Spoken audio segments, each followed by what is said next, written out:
jump through a lot of hoops to get this lovely thing. Had to prove my legal address, I had to prove that I had a regular job, obviously a regular income, and I had to prove that I speak one of the national languages. Long story short, I got my Belgian nationality. And with it, I received my tax return form with over 800 different codes in it. It's great to be Belgian.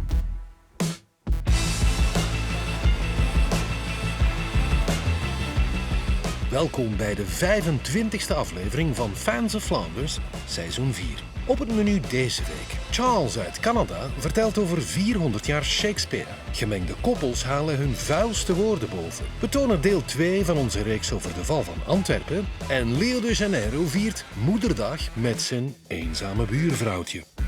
Speciaal voor expats, maar ook voor jullie, gelukzakken van bij ons. 400 jaar geleden stierf William Shakespeare en de festiviteiten in Engeland daarvoor zijn al volop aan de gang. Fans of Flanders kon niet achterblijven en bracht een bezoekje aan die Brussels Shakespeare Society, waar hun Canadese voorzitter zelf met veel plezier in de huid van de vele personages kruipt. This is the second night, but it should be a full house. Romeo and Juliet. And I am Lord Capulet. I am the father of Juliet. So it's a tragedy not only of Romeo and Juliet, but of the two families. My name is Charles. I'm from Canada. I was born in Manitoba. I came to Belgium about, over 20 years ago from Montreal. One of my big scenes is when I get very, very angry with Juliet.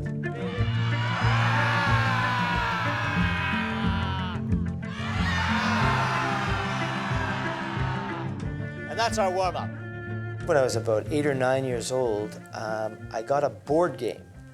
It was kind of like Trivial Pursuit, except it was Shakespeare. And you advanced on the board. If you could name quotations, plays, actors, things about Shakespeare. And that's how I started to develop this great love of quotations and Shakespeare.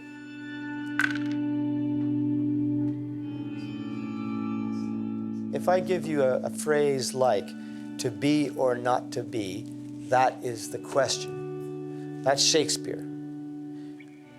Everybody understands those words. Something people don't know is that Shakespeare made no effort to publish his work during his lifetime. One of his actor friends pulled together all the texts and made what is called the folio. And that's what this is. If it weren't for this book, Shakespeare would not be known to humanity. I really started acting because of Shakespeare. Peace, you mumbling fool. Utter your gravity or gossip's bull, for here we need it not. God's bread, it makes me mad. Day, night, hour, tide, time, work, play, alone and in company. Still my care hath been to have her matched. And having provided her now, a gentleman of noble parentage. I've always had a great love of language. In my opinion, there is no one who even comes close to Shakespeare in English or any other language. There's never a word wasted in Shakespeare. You know, he had a great natural imagination. I'm on top of the world, I'm on top of the world, in my best for a while now, paying my dues to the dirt. I've been waiting to smile, but holding in for a while, take you with me if I can. In het nieuws deze week.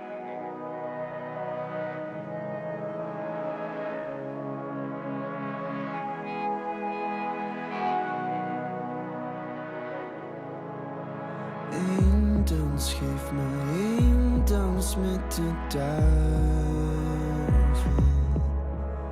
Geen kans, er is geen kans op nog twijfel. Oh, liever snel naar de hel dan terug naar de hemel. Oh,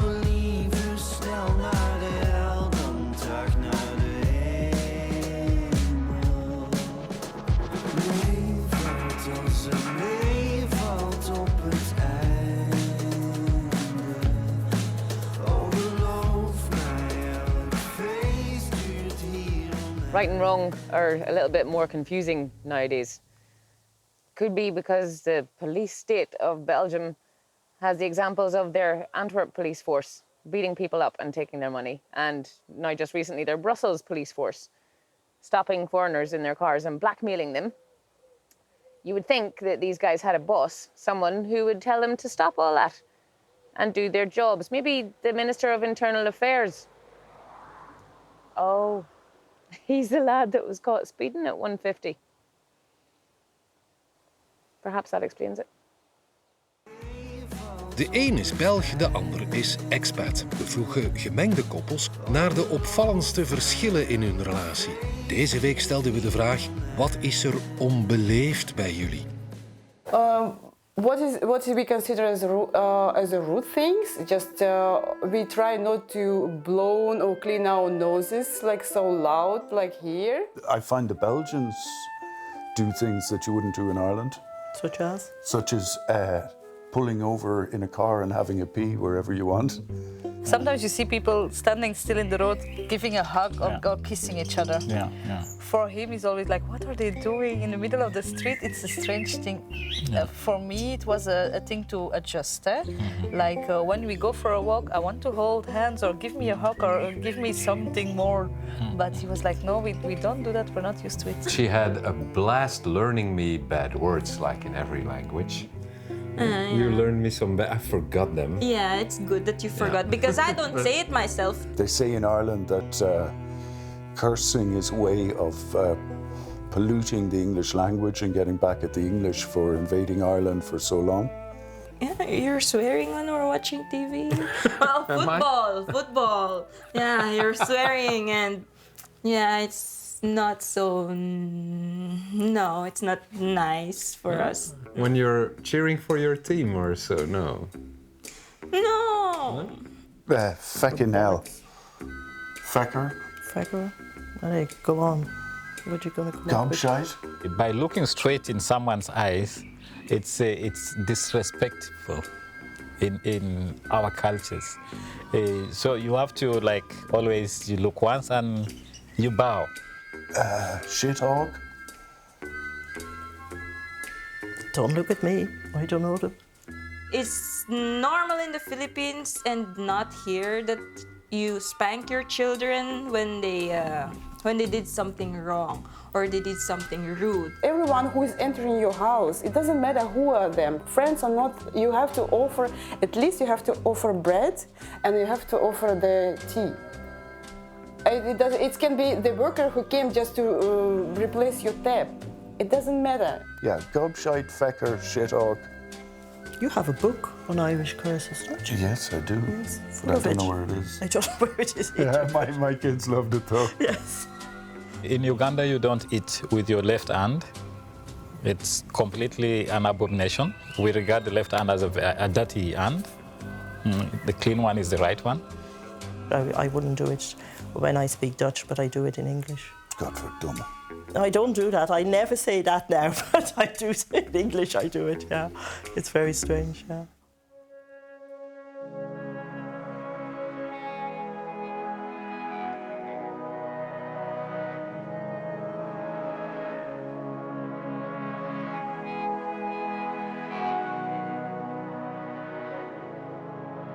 Eén dans, geef me één dans met de duivel. Geen kans, er is geen kans op nog twijfel. Oh, lieve, snel naar de hel, dan terug naar de hemel.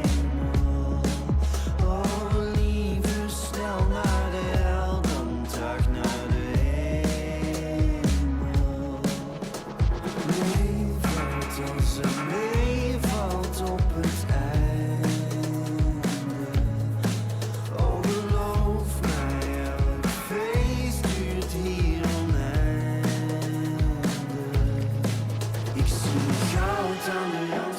Tijd voor Wablief, waarin we een prachtig woordentrucje uithalen.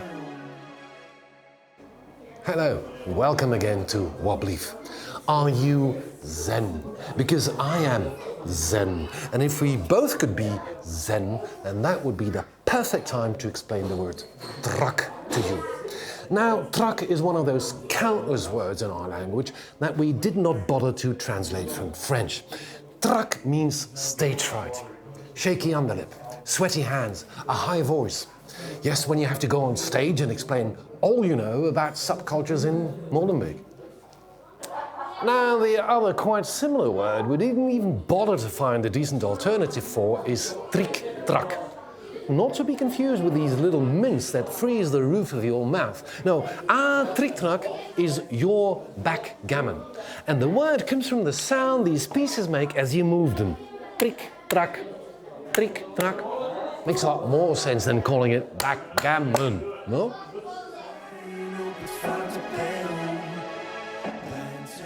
So, ladies, it seems we're not on our own when it comes to sexual intimidation. A recent report shows that 1 in 5 Belgian men has been wolfishodat. Well, that still leaves 4 that could use a self-esteem boost, right? Hey, sweetie, keep it going, looking good. There you go. Over de geschiedenis van Antwerpen valt veel te vertellen. Daarom maakte Flanders Flanders een 3-delige reeks over de opkomst en de val van de stad. Deze week deel 2, waarin het van kwaad naar erger gaat met de koekenstad. During a hot summer in 1566, things would go horribly wrong between the Low Countries and their king, Philip II of Spain. And you know, sometimes, in your arrogance, you bite off more than you can chew. Come along and listen.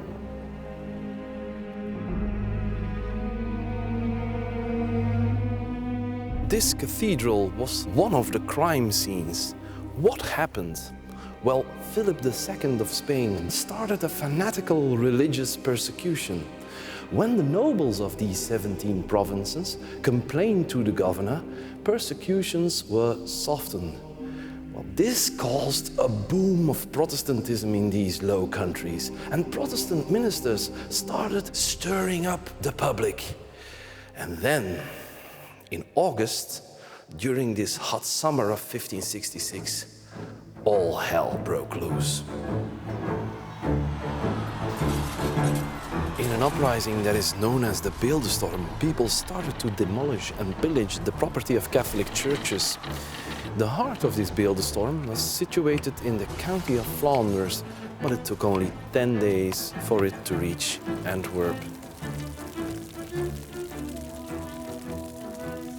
Since Philip II considered himself a faithful son of the Catholic Church, he responded very harshly. He sent in a new governor called the Duke of Alva. Judging by this guy's nickname, the Iron Duke, it was pretty clear that Philip had repression on his mind. He raised new taxes and created a special court to deal with these disloyal revolters and Protestants, the Bloedraad or Court of Blood. War was inevitable. William of Orange gathered his troops and invaded the 17 provinces. Many cities joined the revolt against Alva. And Philip II of Spain? He decided it was probably time for a more gentle approach and recalled Alva and sent in the more subtle governor, Requesens. In 1575, Spain was financially bankrupt. Soldiers in these regions hadn't received payment for over 2.5 years, so mutiny was imminent and soldiers started pillaging. But on the 4th of November 1576, this was the starting point of what is now called the Spaanse Fury or Spanish Fury. Soldiers sacked the city, killing 8,000 people, and over 1,000 buildings went up in flames. 8,000 people!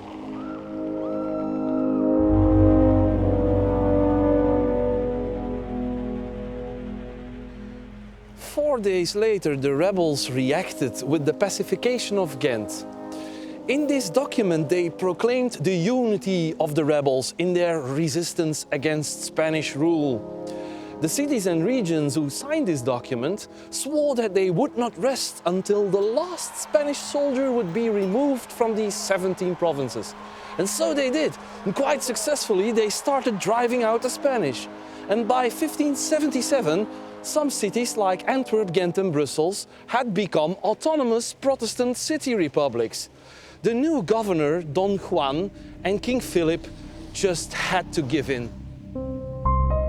But King Philip had another trick up his sleeve. When Don Juan died of typhus, he appointed Alexander Farnese as new governor. This guy pulled the oldest trick in the book: divide and conquer. The rebel camp broke up in two parties: the Union of Utrecht, again loyal to the king, and the Union of Utrecht, the rebels. Now, this Union of Utrecht consisted largely of the present Netherlands and Flanders. And at this point, Alexander Farnese started a pretty successful military campaign to reconquer these rebellious regions and its cities one by one. The net around Antwerp was tightening.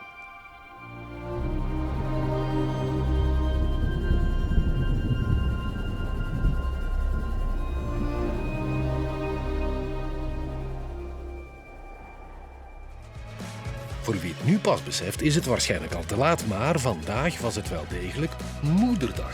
Rio de Janeiro vierde dat op geheel eigen wijze. Today is Mother's Day and my mother is in Brazil. But I have a very sweet neighbor who doesn't have so much visitors. So I decided to give her the best Mother's Day ever. Let's go.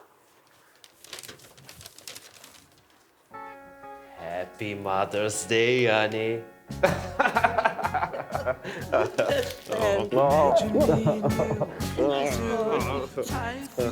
Allez, moet op het water zetten. Ja? Mooie So happy together. Allez, 2 more minutes. Invest a dime, and you say you belong to me. So ease my mind. Imagine how the world could be so very fine, so happy together.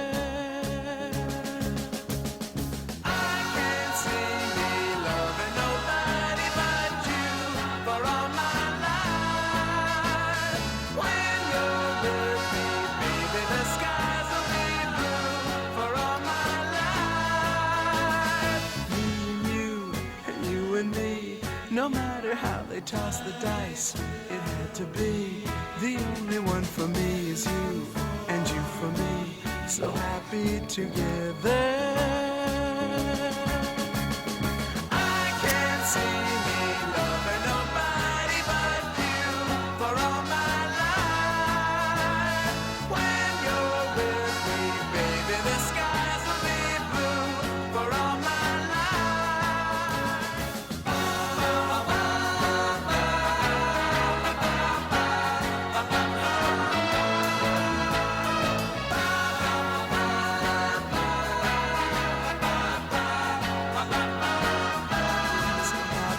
Together, how is the weather? So happy together, we're happy together. So happy together.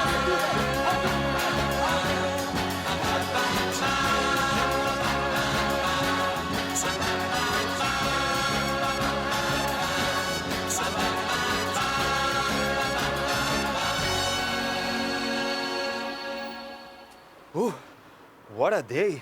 I'm glad that Mother's Day is only once a year. See you next week.